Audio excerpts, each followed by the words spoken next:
Get ready to amplify your light and shine bright because it's about to get real.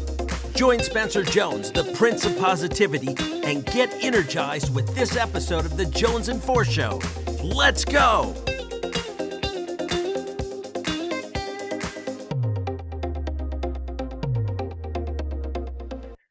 Hey, Energizers! Welcome to the final interview of season 2 of the Jonesin For Show. You are in for a special treat, an amazing guest today. He was here in season 1 and now back for season 2 to share his knowledge, his wisdom, his joy, his energy with all of us, and hopefully help us live our life to the max, right? To get us energized, ready, rock and roll.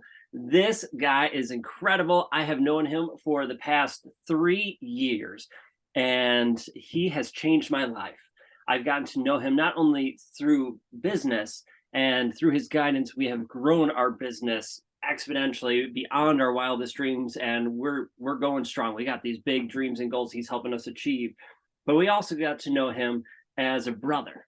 He's my brother from another mother, and I am so excited to have him here sharing his love, his light with all of you. So please help me welcome my brother, Michael Fabber, to the show. Welcome, Michael. Yeah! What's up? What's up? Dude, I took the worst picture of us when you were doing that. You could barely make out who we are in it. Right? I had to cut it because my ring light was in it, and I'm still a little weird about ring lights. Right? Anybody you want to know how not to feel tough? Let your ring light be seen. Right? Like, wow, you lost your tough card. Give me that. Like, Especially the pupil of your eyes when you take that. It's my kids. It's my kids. Yeah. I only have one, but it's both of hers. You know, I'll own up. I have 3. Oh, nice. That's how manly I am. I have a small one, a medium-sized one, and then a large one for those bigger events, right? Because you know what? Look at Purdy, it takes work, right? So I'm going to make it as easy as I can by getting a big-ass ring light and being like, light this up, make me look good here.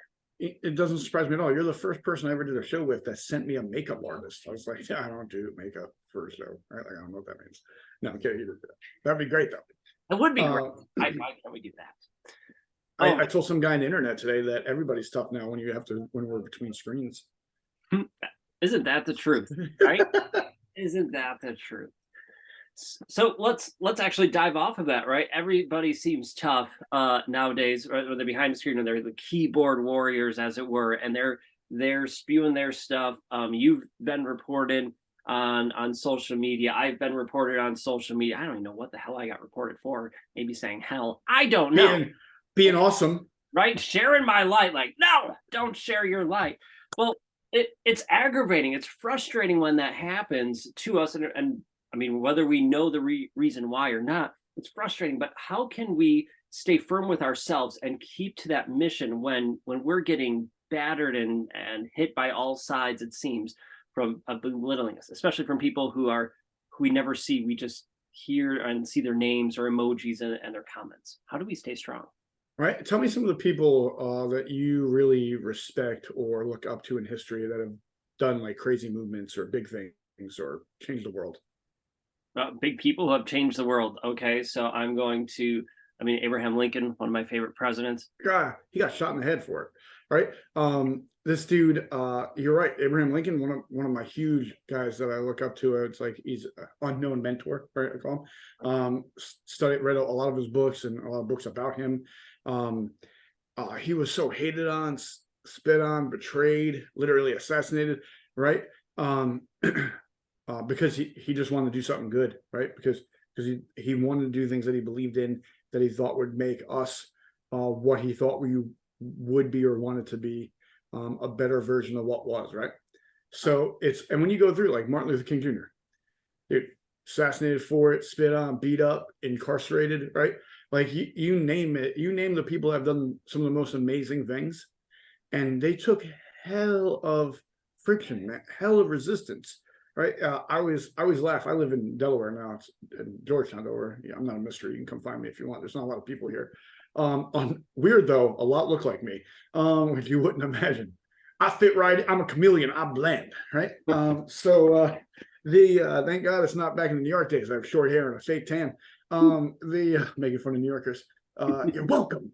right? No, hopefully you don't have a bunch of New Yorkers that come and attack. We love you. But We love you, Tina. We know you live in Connecticut, but in New York, we still love you. You're awesome, Tina.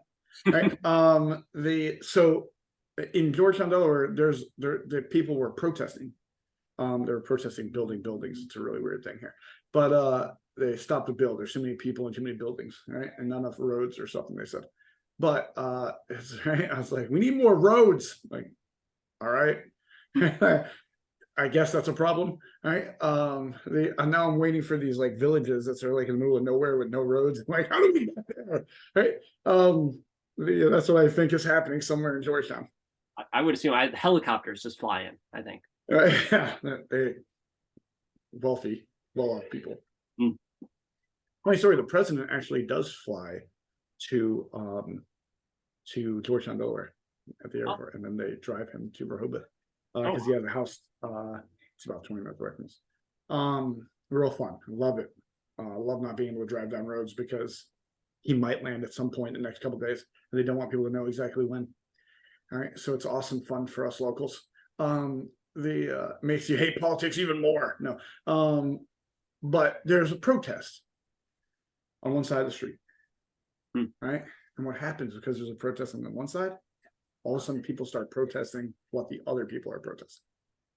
They're like, build more, get us some jobs, right? And like the other ones are like, stop, build, cocksuckers don't care about nobody, right? And they argue amongst themselves, and it's like 5 on one side and 7 on the other. It's a hella big time protest, right? And they have signs and shit, and like people are beeping for them. Looks just like, the Sharks and the Jets or whatever, or Greece or whatever. West Side Story, having fun, yeah, right? Everybody has their own jacket and own size and own side, right? And it's like whenever you stand for something, there is going to be something that rises to stand against you. No matter what, it could sound like common sense, right? Like we should all be treated the same with love, right? And people be like, the hell we should be, right? You don't know what I've been through. And I'm like, okay, here we go. All right. And like, because we all have a story. All right. So just know, like, if you're standing for something of meaning, if you're doing something of meaning, you're going to have resistance and friction, someone that stands against you from doing it. Because somehow that something that you think is so like clear and easy is not for someone else. So what we see, right, and see as our mission, our movement as leaders, and we believe in, there's going to be people who see the opposite of that. And I mean, we see that in history, as you pointed out. And as far as where we are in history, okay, someone could be attacking us via the keyboard or social media, things along those lines. I'd rather take that than getting spit on or beaten up or shot at. And people have had that too. So I could see part of it. Part of me says like, okay, well, we have it so much easier now, and we do to a degree. But yet, are we open up to more of it because it's social media and it's everywhere around the world? Well, now instead of, okay, those 3-4 people might spit at me or I have to avoid or whatever, now it's 100 people who are battering me. And psychologically, it still wears you down, right? It's still exhausting us. So how do we stay firm with our conviction? Well, one, you invest in Spencer Jones and the Energy Hub. All right, but other ways, right? There you go. I told you I get a shameless plug in somewhere. I appreciate it. It's not really shameless. Checks in the mail, don't worry. Else, right? Thank you.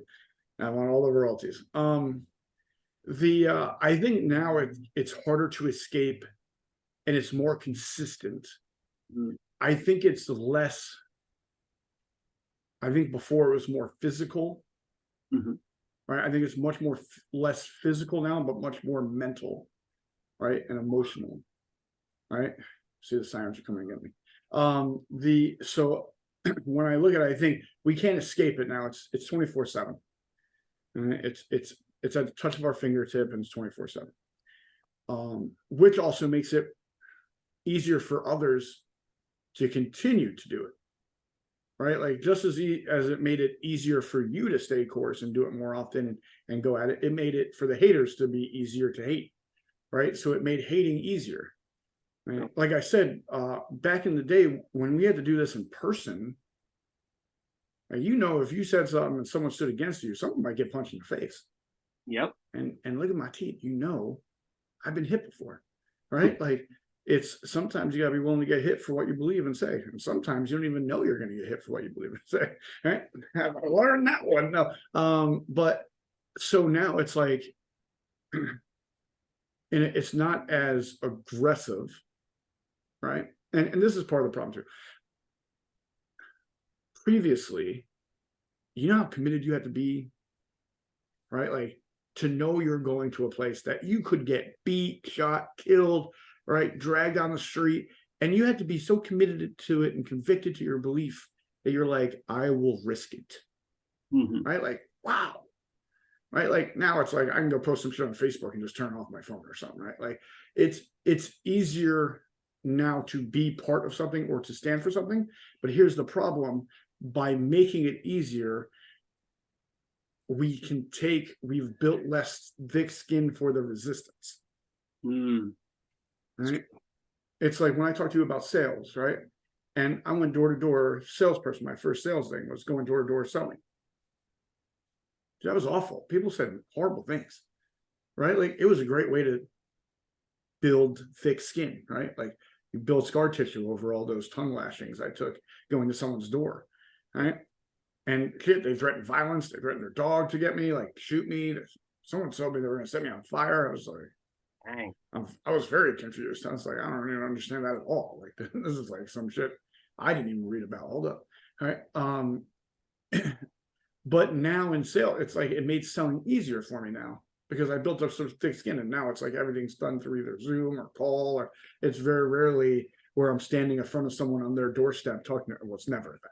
But sometimes at events, I'll be standing in front of someone selling, but they came in the room, they like kind of knew what was going to happen at some point, right? So it's wise selling different these days because we made it easier to sell. And like the story goes, hard times create great men, right? And great men create easier times, and that creates weaker men, right? And the old story about my great grandfather rode a camel, right? My father rode a camel. I drive a Mercedes. My kid's going to drive a Rolls Royce. His kid's going to drive a Rolls Royce. His kid's going to drive a Mercedes, and then his kid's going to be on a camel, right? And it's because what we wanted to do was make it easier for our kids. And the problem with that was then we were creating kids that had it easier and didn't know what it was like to take the next thing, right? And my dad used to say that every man should go to war when he was like out of high school. Like every man should go to war. And I was like, that's crazy. He's like, it just made you grow up. Like it made you do things. Like it made you become something. You had no choice. It forced you to go through that adversity to get the things Right. to keep Right. going. That fear, like creating that mindset, figuring out how to get through things, like you had to step up, right? Because it was literally life or death. Right. Now, I don't necessarily co-sign what he said. My dad was a crazy person, but we're creating easier times. That creates less people willing to stand for things. That creates less people willing to grind for things, right? That creates less, right? Even in the entrepreneurship world, right? Not many people that are entrepreneurs now were entrepreneurs in 06, 07, 08, right? The last time we went through like an economic crisis, right? It was the second worst recession in United States history, I believe, other than the Great Depression. Dude, that built things on you, like that made you become something. Like there was no choice. Like it was either, because there wasn't an abundance of jobs either, right? Like things were losing everywhere, right? Like so you had to figure it out, and while taking a bunch of hits. So when it's too smooth or too easy, we don't put ourselves through tough situations just for the heck of it. Well, so let me ask this question then. That okay, we could join the service and get that life experience if we wanted something along those lines.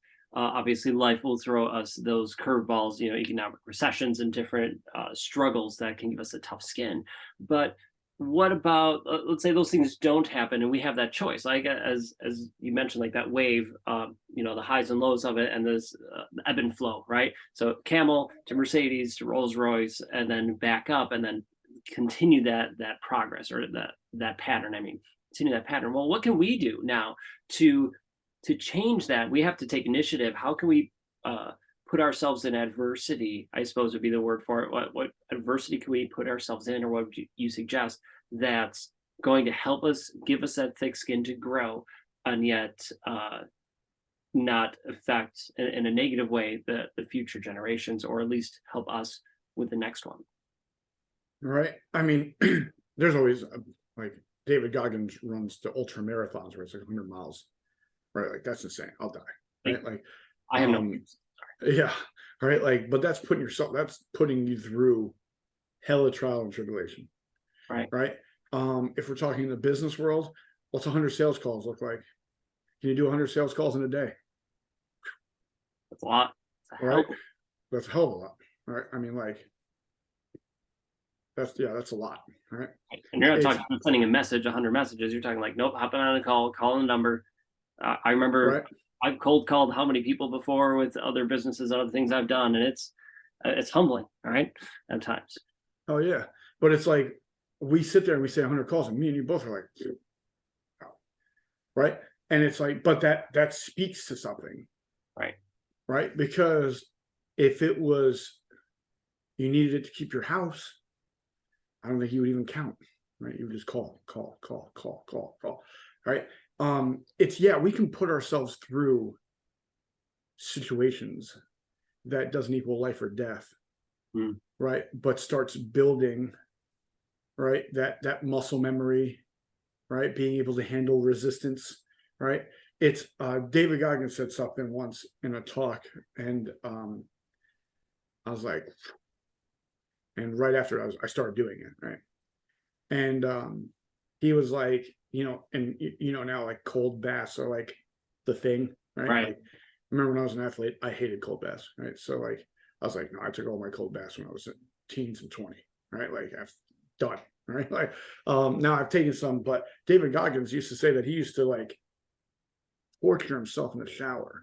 Like he would go like hot and then freezing and hot and then freezing. And he would just like fluctuate the temperature. He said, because if it's one temperature the whole time, it's too easy. You get used to it. He said, I didn't want to get used to it. He said, I wanted to keep being affected.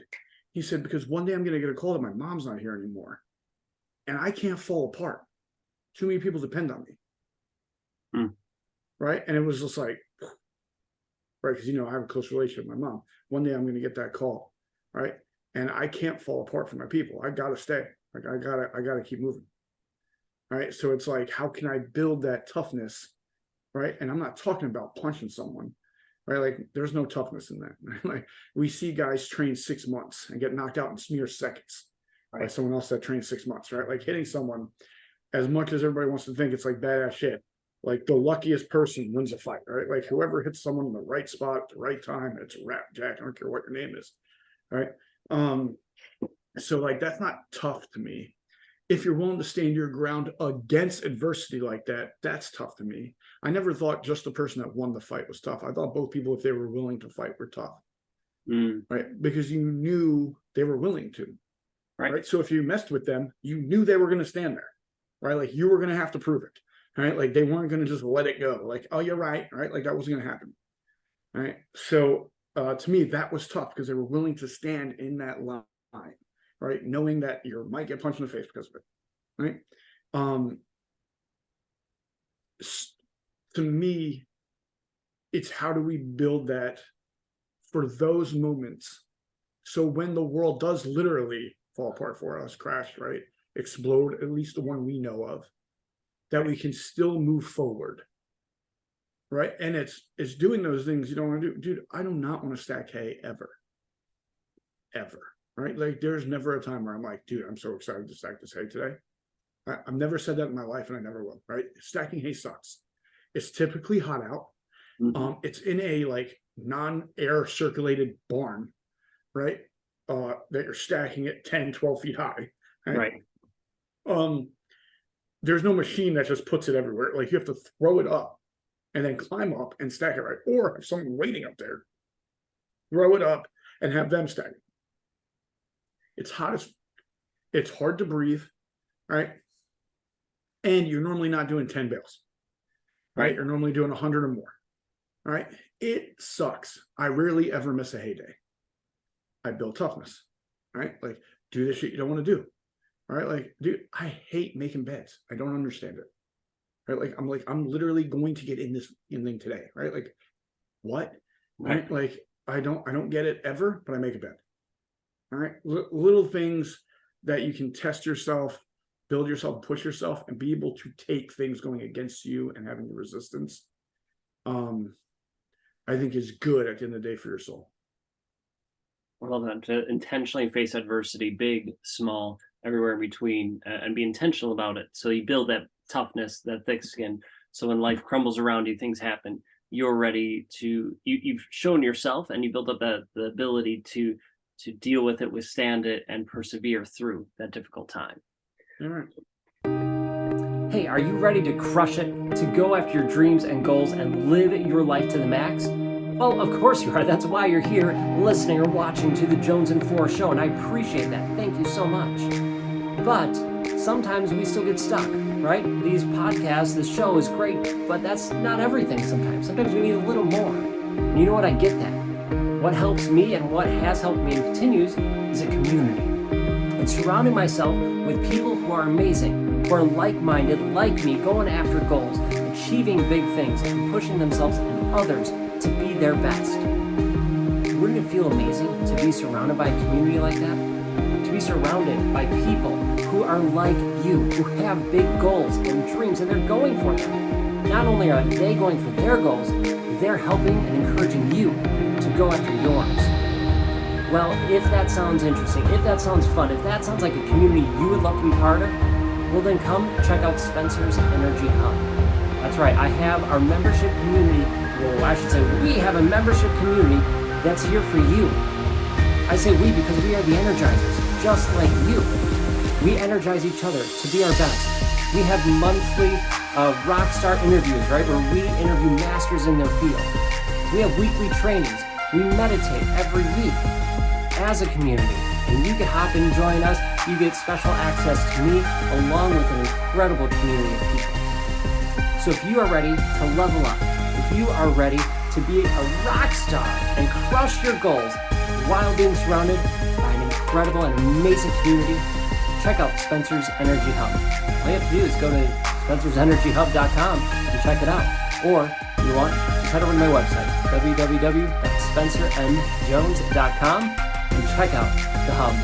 We would love to have you inside. All right, back to your show. So let me ask you this: like, you are an amazing entrepreneur. You run Unleash You Now, a very successful business that helps other entrepreneurs grow. But you also have a variety of other businesses that you lead. And so many of our energizers are entrepreneurs, are business leaders, are managers, and crushing it. Yet they see other people like you who have multiples. And even I go like, all right, I'm lucky enough that we have a couple businesses, but I still look at people like you and go, oh my God, how do you manage all of these things and still stay sane? I mean, I imagine through building that adversity. Well, yes, sanity might be questionable at times, but how do you maintain the energy and focus to do that? Like, how do you delegate? Because obviously you have a team, or I would assume you have a team to do all this. How do you delegate and make sure you are at your best for yourself, for your teams, your multiple teams, and your family? Right. That was extremely hard for me because I like to do, right? Like, I'm not a big pass the buck guy. Like, I'm like, I'll get it done. Right. So that was really hard for me because I wasn't good at delegating because I was like, I'll just do it. All right. And then that takes a toll. Right. And overwhelm, burnout, all that good stuff is all real. It can happen, especially if you're moving out of purpose. If you're not in your purpose area, then it becomes even more and more hard. One of the things I had to do was I made everything we do for purpose. We make a profit, but it's for purpose. So I know you and I've talked about this before, but let's be clear to everybody listening, right? So there's for profit or nonprofit, right? So you're giving it out and not making any money in it. For profit, you're making some money in it, and then there's for purpose, which was a newer one that I heard of when I started working with you. So can you? It should be clear, but can you clarify it? So for purpose means there's a purpose behind the business. And why that's huge actually is if you do the research says that people are 60% to 70% more likely to buy from a for-purpose business than any other business.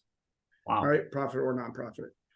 People love feeling like they're contributing to something big while gaining something in return. Mm. All right, Tom Shoes literally saved its business by saying buy one and we'll give one because of what you bought. You know what Tom's did too? They literally raised the price of their shoes, the cost of the shoe. Right, so then they knew it wasn't free. Like if they weren't giving one, you were actually paying for another one that then they would give away. Right, I was like scumbags. Right, but whatever. So it's like there's a purpose, there's something bigger behind it.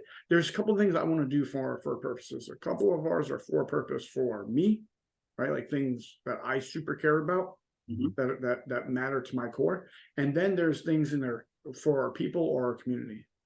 Right, like for our landscape company, for every landscape contract we give a recycling bin to a park so they can get the funds from that and make the parks better in the area that we're in. All right, for our local families and communities, they care about that because their kids play there, they have their fairs and picnics and little events there, right? So they want it to be nice, they want it to be, and the parks were losing a lot of funding, so we're like, how can they still get these things, get the new equipment, keep the equipment safe, right, while having less funding? Well, we can help, and it's how we can help. Rather than making a one-time donation, let's get it something that you can keep making from, right? For our food truck, it's for every meal that's sold in our catering company as well. For every meal sold, one is given. Right. So for someone less fortunate, or the soup kitchens, or the Safeway houses down here, we give meals out to.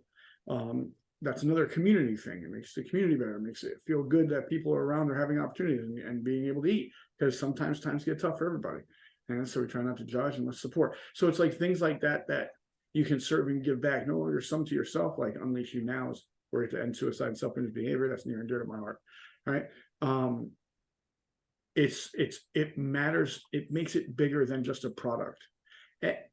Everything we do inside our business should be separators, because no offense to whatever you do, someone else does something very similar, right? If not the same exact thing, right? Like, so someone does something very similar, and I don't want to be in the price war, right? Because then I either have to become the lowest price in town, which we hate, right? Or I have to be the highest price in town, which I hate, right? I don't want to play either game. I don't want to do it for those reasons. All right. If I'm the highest price or lowest price, it's because I wanted to be by what I was offering and what I was doing. It's what I decided, right? It wasn't because it was what you have to do to compete in the marketplace, right? By a commodity. What about for people who started a business or are running one, whether they were brought into it now, that is for profit or was intentionally for profit, right? To make money for them and their employees and their team and do that. Can they switch it to being on purpose and profit at the same time? Yeah, a bunch of ours were switched. This wasn't something I started with. I came into business. I wanted to do what I was good at: serve people, impact people, but also make a bunch of money. And this is when I was younger too. So it was a lot about creating a lifestyle I wanted and making sure my family was cool, right? And hopefully changing our family generational wealth, right? Was one of the big things after I started Built. Like, after you start creating the life you want, you start thinking about generational wealth, right? Like, you can't be like, I'm trying to pay the light bill and I'm thinking about generational wealth. Like, no. First things first here, bro. Right? Make sure you're taking care of your lights stay on. Right. It's like when the guy told me he wanted to be a billionaire. It's like, that's dope, bro. Are you a millionaire yet? He's like, no. I'm like, oh, the way you said no makes it sound not even close. Let's focus on that. All right. Like, let's figure out how to do that thing. Right. Let's focus. Like, it's like I tell business owners all the time. Like, this is cool. We want this mountaintop. We want this big, ultimate, scary ass goal, right? And that's cool. We're going to do that, but we also know we need to get to $100 first. How do we get that? Like, then we need to get to $1,000.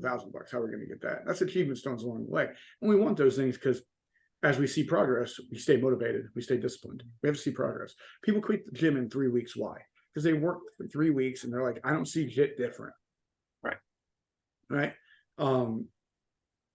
When I was young, I had a friend once. He was a weird guy, man. But he would. Everybody was like, "Do you brush your teeth?" He's like, "Yeah." They were like, "Do you?" And he was like, "Yeah." And it was like once a week. I was like, "Oh, you don't understand. Like, if you don't brush your teeth every day, right? Like, and probably twice, you shouldn't brush it once a week then, right? Because that's going to do nothing, right? Like, it's the consistency over time that does something." right? And it's like the same thing with working out. It's the consistency over time that does something. Same thing with businesses. It's the consistency over time that does something. Same thing with relationships. It's the consistency over time that does something. It's like whatever you have, like whatever you want that's meaningful or big or something that is like hard or great, it's typically going to be like the answer is the same with consistency over time, right? And everybody hates that because we want the quick pill, we want the quick fix, I want JT Wentworth. I want it and I want it now, right? Like that was like one of the most honest advertising ever because that's what everybody wants. I want the six-pack ab, right? I just want it now. I don't want to do all the work for it. Right. Right. I Right. still want to have the donuts and pizza and have that six pack, or I want the Right. millions now and not do anything. Like that's why lotteries are so popular, right? Right. Right. 100%. But you still even have to buy a ticket, It's true. right? You still got to drive somewhere. You still got to buy a ticket, give them some money, get the ticket, go home. You got to get the numbers somehow, either see them live or get them late. Right. And then you got to check your ticket. And then if you win, here's the crazy part. You still got to take the ticket somewhere. Right. Like everybody's like, I want to win the lotto. I'm like, will you do what's necessary to win it? Like, because you can't just win it. You still got to go to the store. You still got to buy a ticket. You still got to check the numbers. And then you still got to bring it back. You know how many unclaimed lotto tickets there are out there? You want to see something just crazy? Look up unclaimed lotto tickets for like pick threes and pick fours in states and see how many are never claimed. It's insane. Interesting. Huh. Like, bro, all you have to do is bring it in. Right? Like, did you check? Like, it's like, I don't understand. Right? But we all want that. We all want things. It's, are we committed to getting them? That's it's that compound effect, the consistency, the willing to put in the reps, keep putting in the reps over and over again. We were talking about that before we started recording, of putting in the reps. Like, okay, if you want this thing, you want to get better at this, improve that, achieve that level of business or life. Well, what are you going to do? Make those steps, figure out the pathway, and then take action on it. Be consistent with it, because that's what's going to get you to that point. Same thing I would imagine with being on purpose. So your business is on purpose. So let me put in those reps so that we're making sure that we are in alignment with where we want to go, with that purpose, with the profit that we're doing that, building a thick skin. I'm facing adversity regularly, right? So I'm building that thick skin. It's not just, oh, I had this one time.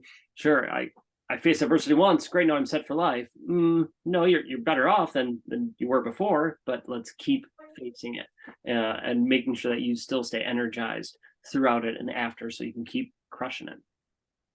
That's huge. Right. So, Right. so as we go through our journeys and we're leading people and we're starting to bring things on purpose and face adversities, what would you share for people to as a tip to help them stay energized and continue living their life to the max as they lead others and themselves on this journey? Invest in Spencer Jones and his events. No, That too, right? I mean, let's be honest, that too. Thanks. Well, I mean, one of the things, invest in yourself, right? I do think investing in yourself, that was a joke, but I do think investing in yourself is a serious thing, like is key and important to keep growing. Because when we seek out growth, we're getting poured into, right? Like, and that's huge, right? Like, and super important. Because then the more we understand and learn more to do more, we'll get more. Right. So the more we learn about how to have healthier and better relationships, we're going to have healthier and better relationships. The more we learn about and implement about healthier bodies, we're going to have healthier bodies. Right. The more we learn and grow about business and understand what to do and how to do it, the more our business is going to grow. Right. Like, it's very simple. So that's one of the big things I would say: invest in yourself early, often, and ever, always, right? Like late, like anytime, like whatever it is right now, like invest in yourself. And it doesn't always have to be something big, like invest in a book, right? Like listen to some audio on YouTube or an audio book. So it's even free ones, just invest time, right? If you're like, I don't have the money for that, there's always ways to grow that are absolutely free, right? So go do those. Libraries, right? A lot of public libraries, you can sit in and just read for free, right? Barnes and Nobles. I used to go in there and just read for free. My daughter was playing in the toy area, right? But it's, so not everything's expensive or has to be, but I also say do more than that, right? Like, be willing to do more. Get in the room with people, go to events, get in virtual events, get in in-person events. In-person events are always better, more impact, right? So do that. Be willing to do that. Remember what it's all for, right? Like, and make a lot of people have like very superficial whys. Make that thing deep, make it matter, remember the big picture, the marathon look, man. Like, people ask me, how do I do this? And I always say, because I'm not near the vision I saw, I'm not near it. All right. So I got a lot still to do. All right. So everything I do is create that to get to that vision, right? Because it's big and it has to be big, right? It's got to matter, right? Because if it doesn't matter, we're really not going to do it, because it has to hurt if we don't do it. Like, it has to break our hearts if we don't think we're going to be able to complete it, right? Like, and find good people to be around. Make your circle worth it. All right. You don't have a circle that drives you crazy, that stresses you out, that make you lose your hair, right, and grow a beard. Right. Like, don't. Spencer thought I was bald at one point. Because I stress you out so much. That's why. Yeah, that was it. Right. Now look at all this luxury flowing locks of red. Right. I showered today, so it looks all right. Nice. I only shower a couple times a week. I like the stank. It keeps people away from me. You're welcome. So yeah, pick your circle wisely. Right. I love all of those suggestions to live our life to the max. So your circle, it's a huge, huge deal. So many of us have people who drain us, who stress us out in our lives, and some of them we can't avoid, family members per se, but we can limit our time around them. And we've energizers have heard me talk about that quite a bit. But curate your circle, the people you surround yourself with physically and virtually, right? Your social media feed, so that they're pouring into you. Not saying that adversity is bad, right? You can still have disagreements, but still select your circles that pour into you and help you out be your best. And I love the idea of investing in you, whatever that looks like. It doesn't necessarily have to be always financially. I have to pay this money to attend events or retreats or different things. Now, obviously, you and I both have experienced when those in-person events happened. Oh my gosh, huge growth moments, and the potential is amazing there. Same thing with virtual events, and go for books, go for podcasts, go for listening to YouTube or watching YouTube videos. Like, there's so many things from free to 6+ figures you could drop to help you learn and grow. But there's one thing that you said it, and you said it nonchalantly, and I just want to shine a light on it real quick, is that you didn't say just listen to or read, you said implement, right? Take what you're learning and you have to implement it. It's great to learn something, but if you're not going to implement it in your life, it's a useless bit of knowledge that's not going to really serve you or help you grow. It's like, oh, cool, I know this, but what does that really mean to me in my life? Or how is that going to help me? Sure, I can learn all these cool ways of getting fit and healthy, but unless I take action on it, it's not going to do a lick of good for me. Besides, oh, cool, I know how to. That's great. All right, let's make sure you're taking action on it. Brother, this has been absolutely amazing, and I'm just so grateful that you took time out of your busy schedule, your day, to join me and all of the Energizers here in the final interview of the Jonesin For Show Season 2. Love it. If I'm going to ask you one last question, and you already answered it in some way, so I'm going to see if you have a different answer, maybe not. That's cool. But if you had one tip to help our Energizers live their life to the max, what would that be? Ooh, one tip to live your life to the max. Make it a priority and stay committed to it. Love it. When we make things priorities and we are committed to them, we find a way. All right. Like, you don't believe you make $1 million? What if I said your wife's life depended on it? I bet you go find it. Right? I bet you go find a way. If we make this that priority to live our life to that full extent, to be the full version of us we were meant to be while we're here, we make that a priority and commit to it, we'll find a way. And literally, it's the only way to have the life we were meant to have is by doing that. I couldn't agree anymore. That's absolutely amazing, and what a beautiful reminder to me and to all of us. Right, make it a priority, take action on it. Freaking awesome. Thank you so much. Oh my gosh, Michael, you are freaking awesome, brother. Thank you for being here and joining us today. I appreciate you. Thank you. Love you, bro. I appreciate you. Thanks for having me. Yeah. Of course. Of course. Oh my goodness, Energizers, this has been absolutely amazing. Thank you for joining us in this amazing episode. I thought it was amazing. I hope you thought it was amazing too. So if you can, reach out to Michael or I or both of us on social media and tell us one thing you loved about this episode. Because we would just love to hear your feedback. Tell us one amazing thing that you heard and took away from this episode. And with that, just remember that you are amazing, you are worthy, you are enough the way you are, and that you are capable of achieving the life you want, of living your life to the max. If you make it a priority and you take action on it, you got it. The world's your oyster, and you have me, you have Michael, you have our whole Energizer family here by your side, ready to help you along the way. So with that, have an awesome day, Energizer. Keep being you, keep shining your light.